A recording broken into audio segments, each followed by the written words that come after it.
May bagong dealership sa bansa ang GAC ng China sa pangunguna ng Auto Hub Group ni Willie T. Ten. Narito ang agenda report ng ating mobility correspondent, G. Baroga.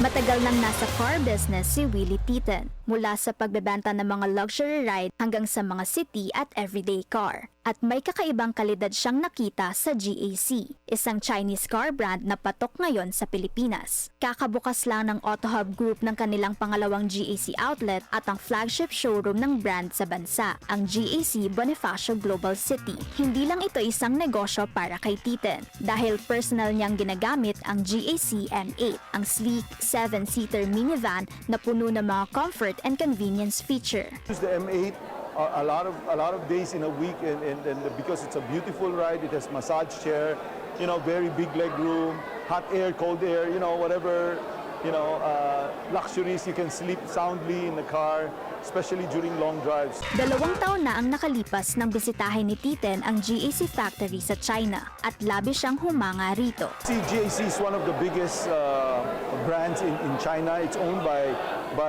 the Guangdong Automotive Corporation, which is a government-owned company, and they produce very beautiful brands. Sa ngayon, ikatlo ang GAC sa pinakamabentang Chinese car brand sa bansa. Ayon yan sa Chamber of Automotive Manufacturers of the Philippines. At sinabi ng kanilang partner na Astara Philippines na itataas pa nila ang kanilang mga pamantayan.